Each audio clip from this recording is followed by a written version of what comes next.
Hey guys, me Josh here bringing you a quick video on the new public test server for patch 0.5.5 for World of Warships. Lots of good changes in here, so let's kind of dive right into it. Now, Japanese destroyers now aren't the kind of, well, I guess that you can kind of change your play style for Japanese destroyers. You can still play kind of the sit back, long range destroyer. You can be more of aggressive mid range, or you can be a very aggressive, kind of in your face rapid fire destroyer. And this is kind of what I mean by that. High tier destroyers, tier 7 and under, aren't affected by this. Tier 8 and up, so the Fubuki, Kagero, and the Shimakaze are affected by this. You now have 3 different options for torpedoes. Kagero and Shima, I believe, are almost the exact same. Fubuki, I'll touch on just briefly here. But the stock torpedoes for the Shimakaze are 20 kilometers. I know on the Kagero they're 10, so it's kind of a, I guess, a pseudo nerf to stock Kagero. But the stock on the Shimakaze is a 20-kilometer torp to do right around 21,000 damage at 62 knots. You say, well, that's kind of what it is already, Josh. What's wrong with that? Well, you have a second choice. They're a bit faster, 67 knots, so increase in speed, increase on damage of almost 3,000. Now they only go 12 kilometers, but they have a little bit slower reload, I think by, what, just 3 seconds or so. Yeah, very slow, very, very minimal change to the reload.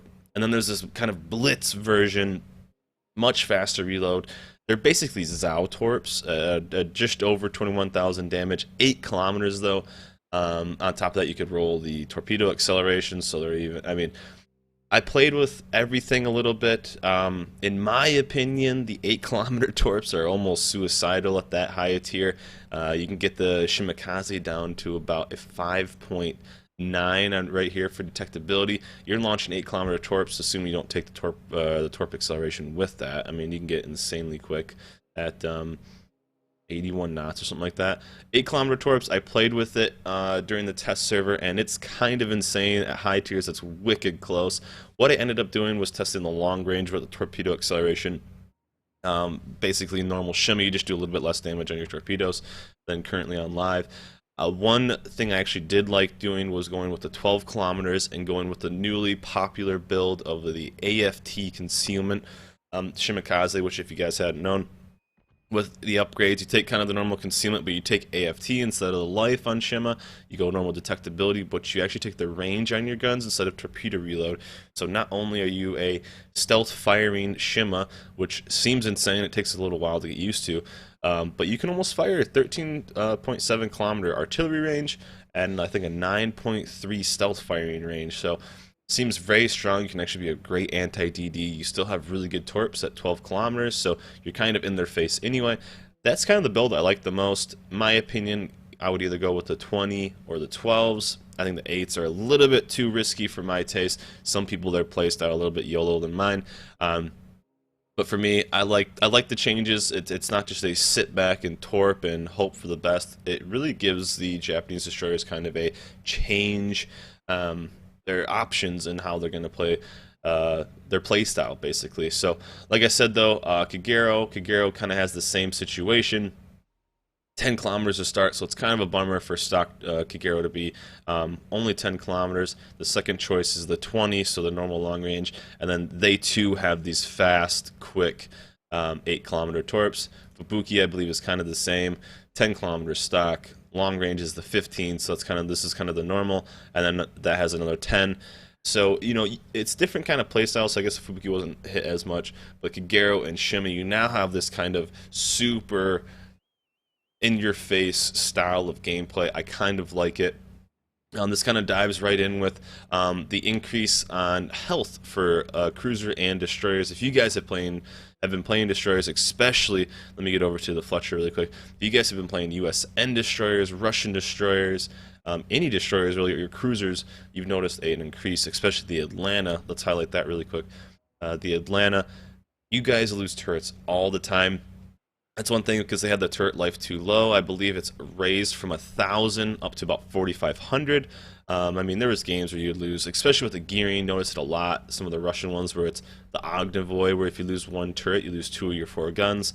So now it's increased the health. I think I played about 10, 12, 15 games with destroyers between the Japanese and the USN on the test server yesterday, and I didn't lose a single gun. I played a decent amount of cruisers, didn't lose a single gun.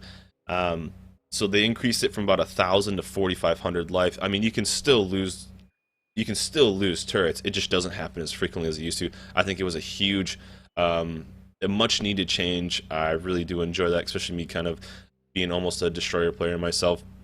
I really liked seeing that change because it sucks to lose all of your guns.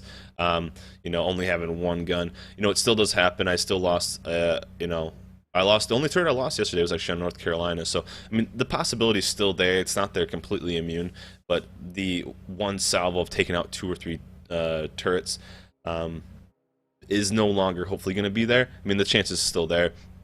Atlanta, I wasn't able to test it on test server. That's the one that you can definitely test it on, because you've played in Atlanta once, you know that you can lose all of your turrets relatively quickly. So I thought that was a good change. One big change. Wait for that one. Another huge change that was added to the game was aircraft carriers. If you guys have been playing aircraft carriers or even been playing the game, the popularity of striking down the enemy carrier, strike Lexington, strike Essex, I mean, strike anything, mainly in higher tiers, not so much in lower tiers, although it does happen, is striking down the enemy carrier first. All of a sudden, you don't see the planes for the first 5-6 minutes of the game, and you go, where the hell are they? All of a sudden, your carrier's dead, and you wonder why. Now, high-tier carriers are now getting their own little defense. Basically, they're getting an AA consumable just like a cruiser would. It starts out normal with a defensive AA with 1 charge. If you roll the premium, you get 2, and then if you roll superintendent, of course, you get 3. I highly recommend probably just taking the premium consumable, 22,500. 2 charges is probably all you need. Majority of the time, if you survive the 1 strike on, let's say, a tier 8, let's just say Lexington versus Lexington, if you survive that first strike, most likely the Lexington isn't going to go for you again right away, at least, so you do have that time to kind of regroup yourself. And then maybe later in the game, if he sees an opportunity, he'll go for you. So I think 2 charges is probably optimal. It does have a 4-minute cooldown, even with premium, but it lasts for 2 minutes, so that is kind of nice. If he's going to hold on to 1 dive bomb or whatever. So basically, it just gives that cooldown of having basically a cruiser next to you. It's not going to knock down all the planes. It just helps spread out any strikes, so less chance of a dive bomb or less chance of taking multiple torps. But yeah, it lasts for 120 seconds, which is very nice. But then it does have a 4-minute cooldown. Like I said, I don't think you really need superintendent. I don't really think you need the 3rd charge. I would almost say this is a pseudo buff for strike carriers, because you don't need to have that extra fighter kind of hanging around with you, because this kind of gives you an out almost. It's really hard to kill a carrier that does have some kind of defensive fire AA. So I think this is huge. It's only tier 8 and up, guys, so keep that in mind. Just like the Kagero and the Fubuki, the Japanese torp changes, that's only tier 8 and up. So if you're tier 7 and under, doesn't really affect you. Tier 8 and up, look for it. I would probably take the premium and just get the 1 extra charge. Now some visual changes they changed to the game. If you guys have noticed, since the latest patch, they changed the reticle line. Now you have options. If you guys go to the settings button in the top left corner, click on settings, go to controls. I can click it, select crosshair, which is a new button down here. If you guys have played a long time ago, you guys remember this one. This is what used to be there. It used to go up to the number 10, and then it kind of faded off. They changed it to the 3rd option now, which goes all the way to the 20.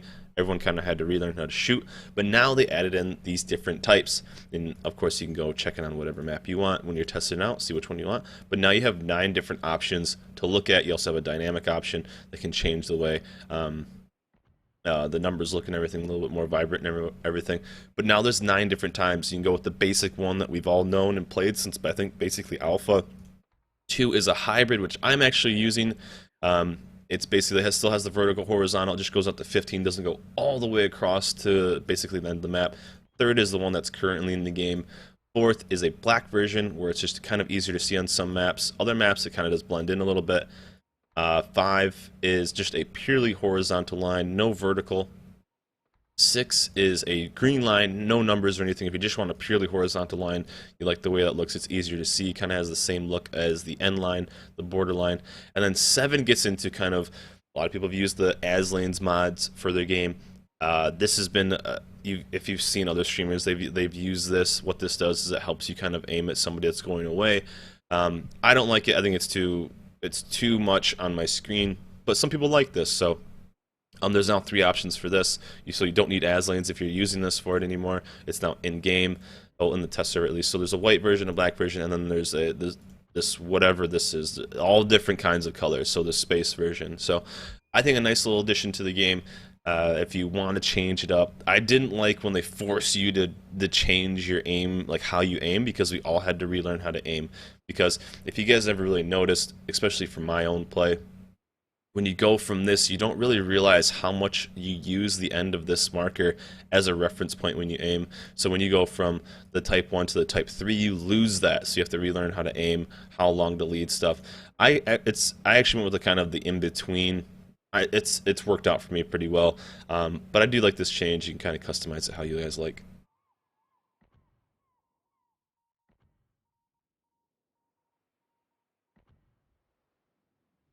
Another thing they added to the game was the carousel. I don't use it because I know my viewers hate it because I have so many ships in my port and they hate it when I scroll, so I find it troll-a-lol. But they changed the way the carousel works. If you switch to compact carousel, it used to only go to a certain amount of rows. Now you can change how many rows you have to 3 if you want that, to 2, I think what it currently is. But now you can change it up to 4, so it's even more compact. Pretty decent if you use that. One thing they also added to the carousel is the ability to appoint a ship to your main. So if you guys have so many ships in your port and you're tired of scrolling around, or you use the compact carousel, you don't want to use the compact carousel, you can actually set ships to your main. And what that does, if you have so many ships in your port, but you only play a certain amount of them that you love to play all the time, what you can actually do is, let's say you love playing the Fletcher all the time, that's your go-to ship. You can appoint the Fletcher to your main, and what that does is that puts that ship to the front of your carousel, actually. So instead of having to scroll through the USN and get to the tier 9 or whatever ship it is, you actually set it to that. It pumps it to the front of your carousel. It's all divided by, or all set up by tiers, and then, you know, if you have 4 or 5 ships that you love to play all the time, you can set those to your main.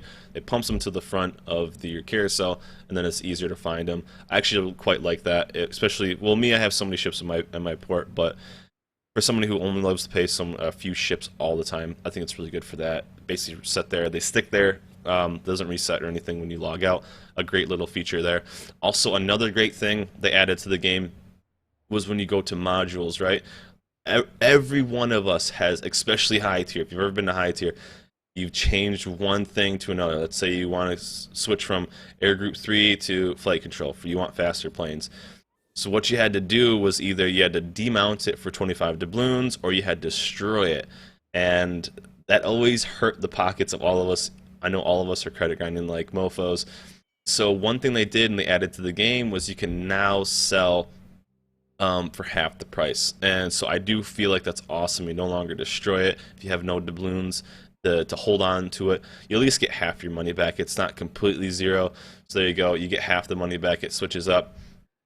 At least you don't lose everything. I do find that kind of nice. We're all credit grinding, especially at high tier, so any extra cash is awesome. So I do find that as great addition as well. One thing, guys, they added to the game too is the ability to join divisions that aren't full. So if you have 2 of 3, 1 of 3, whatever, people can actually join your division in kind of like a looking for group almost. And you default when you start a division to an unlocked division. You can see that right here. So people from the looking for divisions and up here, they can actually join your open division, even in game too, which is, I think, is kind of cool before the game starts, of course. So they can actually join your division. So if you guys only want to roll 2 people, you don't want these random people to kind of hop in, you can actually lock your division just like that. That means nobody else can join it.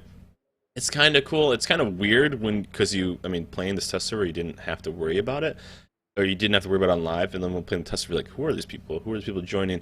And so just remember to keep that. It defaults to unlock. So every time you start a new division, be sure to lock it. If you don't want people joining, if you do want people joining, make friends. We're all trying to make friends. It's a good place to meet new people, especially if you're looking for people to play with. Hop on a TeamSpeak, enjoy the game together. Cool little feature. There you go. These are divisions. So with the new changes, guys, we got 2 new maps. Seem to be 2 higher tier maps. This one is Trident. Trident looks really cool. I like the new loading screens. And basically, Trident is it kind of, to me, it looks a little bit more like Hotspot almost. It's kind of nice, open, but also pinched in certain spots. That's one thing I noticed on a lot of the two new maps, is that there's islands everywhere. Islands everywhere. This one has the ABC cap. I did find it kind of interesting. We only got to play on it once, so I'm gonna try to get some more footage on it. But I did like it. I mean, like I said, we only got to play once. We got to play the other mountain range a little bit more. But it was a nice map. You try to learn how to play it correctly, but it had a good mix. It kind of felt like more of a mid-tier than a high-tier map to me, to be honest. It was relatively big, but it reminded me a lot of Hotspot. New maps are good. It was about time we started getting new maps into the game, and I'm really glad they started adding some new maps. 2 new ones to look forward to, guys. This one was Trident. Like I said, we only got to play on it once, but I enjoyed it. It's beautiful, and looking forward to playing it on that. This one is Mountain Range. We played a ton on this map. This one's I think this one's a really good high-tier map. They had a great mix of current maps in the game on this. A and C cap are loaded with these small islands, so it is a destroyer's paradise. And in the middle, it's great because you can kind of post up on those islands and kind of do a lot of damage with either a battleship where you're covered on one side, or a cruiser that's relatively stealthy. It's a good big long map. You see you have the long kind of chain in the middle where it kind of gives you, it's actually symmetrical from both sides. And you have kind of a good mix of like the smaller iceberg map on the A cap, and C cap's kind of more like the Mars map. And those are my own little words for those maps, by the way. And I kind of find it very interesting that it's a good mix of all the maps that are fun parts of those maps. So, and I like that the cap A isn't all the way in the islands. I do feel like that it's kind of on the sides, so you can't kind of cheat your way into capping A. But good 2 maps. Really excited to start playing those on live. And with those new maps comes new changes to some old maps. This is Trap.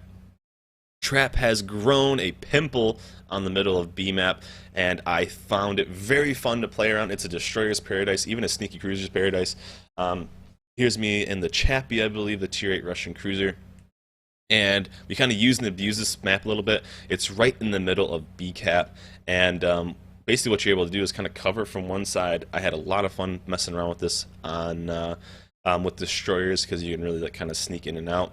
It makes B cap very sneaky and difficult to deal with, but it's not completely open now. So if like there's a destroyer in there, even with a cruiser, you can contend it, because you're not going to get shit on all the time, because you do have the island for cover. I thought it was a good addition to it. B cap used to be kind of a no man's land. If you saw it being capped by a destroyer, you're like, well, I'm not going in there. Now if it's getting capped by a destroyer, it's not completely death, because you have that island to get some cover on. So a good addition, especially with something with sonar, like a high tier Russian or a high tier USN cruiser. You can kind of go in and then spot the destroyer and then kind of ruin his day. So look out, destroyers. Trap at least got this change. I think a couple other islands and a couple other maps. I believe this one was on the top side, in the top right corner, was moved from there into the middle of B. So I think it's a good little addition. It'll make it interesting to play. It's no longer that no man's land. So get in there and kill those destroyers. So with the changes to the maps comes changes to some animations that were added, and as you can see here, you go, oh my gosh, your computer's on fire. Nope, that's the new indicator that you are on fire in game. It's kind of a cartoony, almost clip artish animation. I do like the graphics on the computer. You can kind of barely see it there on my North Carolina, but it actually does look great. The smoke looks awesome. The new animation for being on fire. I don't really like the new one on the screen. I do like the animations on the ships. I think it actually looks very good. Being on fire, I think the smoke looks awesome. But the one that's on screen, I actually don't like that much. And luckily, there is a way to turn it off.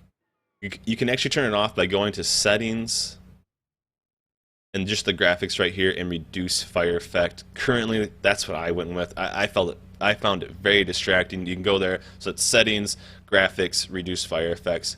That's what I did. I couldn't quite take it anymore. I thought it was too much on me, and I kind of had to get rid of it. But I guess it's kind of fun. I guess it's a better indicator to let you know that you're on fire. Another animation that they changed, guys, was the sinking animation. I thought this was actually pretty cool. There's parts that's cool and parts that's kind of actually annoys me. is they changed, instead of just kind of the ship just dropping straight down from where it sinks, it actually now rolls over to its belly and then kind of slowly falls. It's a bit more realistic. But one thing that it does do is it takes a bit longer, which I do kind of actually find annoying. I do like the animation. It's one of the last animation changes they did, and it was actually kind of cool. But like I said, I think it maybe takes a little bit too long. But you know, everything in here isn't finalized. I don't know if they will change that. Like I said, it'll only really mess you up if you're trying to, like, if you're going right by where the ship is or whatnot. And finally, guys, the last big change of this patch, the one that everyone's all excited for, is weather. Weather has affected us. Majority of the time it is only cosmetic, but on the island north, or on the map north, it actually is affected. As you can see, where did those ships go? I don't know. There's a giant storm here. So what happens at a certain point in the game, it says a typhoon is coming and basically drops visibility down 8 kilometers. So everything around you 8 kilometers and out cannot see you, and you cannot see them. Destroyers, of course, have their own little thing. I would know that people are kind of mad that it doesn't affect aircraft carriers right now, so I assume there'll be some kind of change with that. Maybe that they always have their drops spread out, like if it was under an AA barrage or something like that. But the weather is here. I found it very cool. It's not a really crappy transition. It really goes into it. It doesn't make any extra waves, but visually, I think it looks awesome. But this is kind of the downside, because those ships were there, right? I know they're there. I just can't see them. As you can see, I'm kind of freaking out, and I'm detected. And all of a sudden, there's a battleship there, and all of a sudden, there's a cruiser right there. So it makes for a really interesting, like, it's an interesting gameplay, because all of a sudden, what the hell are you gonna do? You know these ships are there. It gives some big battleships the chance to maybe turn around. I murdered that dude in his face. Welcome to the typhoon. But then in other situations, it's just like there's ships here. I just can't see them, and it's actually kind of scary. But I found it awesome. Like I said, it was a smooth transition from no storm to the storm, and then it kind of sits there for a little while, and I believe it clears up later in the match. Actually, this match goes to the end in the storm. But I found it really cool. I thought it was an awesome addition. This is the only map that it actually affects gameplay. The other maps, it's purely cosmetic. There'll be some extra rain and whatnot. This is the one that it actually does affect gameplay. It affects visibility, and I found it very, very cool. A good addition. 8 kilometers, guys. Keep that in mind, that a nasty battleship could be at 8 kilometers. So all in all, guys, I found this patch to be very fun to play. I hope you guys have enjoyed it. If you guys have any questions, any worries of anything, all in all, guys, I found this patch pretty cool. I liked a lot of the changes. I thought a lot of changes were much overdue. The weather's awesome. The new animations are pretty cool. The changes to the carriers, I think it's good, especially the destroyer turret life. All in all, I give this this patch 2 thumbs up. Let me know, guys, what you guys have. If you guys, be sure to get on the test server. Try it out. I know a lot of people don't like the test, but go on the test server, give it a look. They need the data anyway, so go test it out, guys. Enjoy some ships. Play some ships that you can't even play if you don't have them on live server. But let me know, guys, what you think of the changes so far in the comments down below. Remember to like and subscribe, and I'll catch you guys next time. See ya.